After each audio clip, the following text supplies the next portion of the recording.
Et je suis arrivé à la conclusion qu'il y a aujourd'hui une telle colère, un tel rejet de l'immobilisme politique, de l'excès de contraintes, de l'excès de réglementation, de l'excès d'impôts surtout, que le peuple français est en train de devenir libéral, que le peuple français est en train de réclamer de la liberté. Les responsables politiques français ont tellement peur de la réaction sociale qu'à chaque fois, au fond, ils ne vont pas aussi loin qu'ils le devraient parce qu'ils craignent des blocages qui, à mon avis, ne sont plus d'actualité.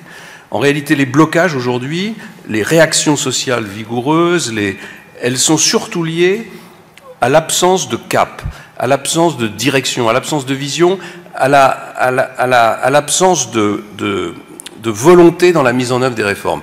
Quand le peuple français sent que ses dirigeants ne sont pas sûrs de la réforme qu'ils ont enclenchée eux-mêmes, alors à ce moment-là, tous les corporatismes se déchaînent et la réforme est repoussée. Et donc moi, ma conviction, c'est qu'il faut maintenant un vrai choc en termes de liberté qui permette à notre pays de retrouver un projet d'avenir, de retrouver un espoir, de retrouver une dynamique économique. Et donc moi, je veux mettre la liberté au cœur du débat idéologique français, et je pense que c'est le moment de le faire. La liberté de travailler, ça veut dire, vous le disiez tout à l'heure, un code du travail réduit à sa plus simple expression, c'est-à-dire ce qu'on appelle les dispositions d'ordre public social et tout le reste renvoyé à la négociation d'entreprise.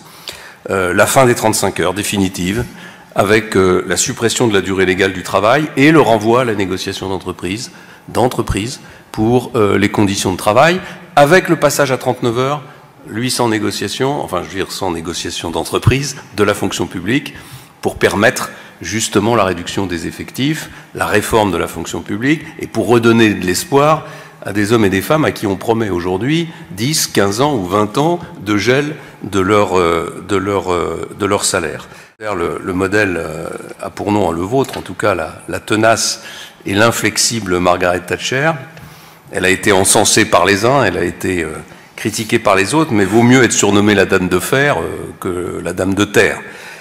Mon modèle à moi a pour nom le général de Gaulle, et il me plaît de le citer en cette journée du 18 juin, parce que, au fond, ces deux personnalités avaient un point commun: ils aimaient leur pays, et pour leur patrie, ils n'hésitaient pas à agir pour l'intérêt national.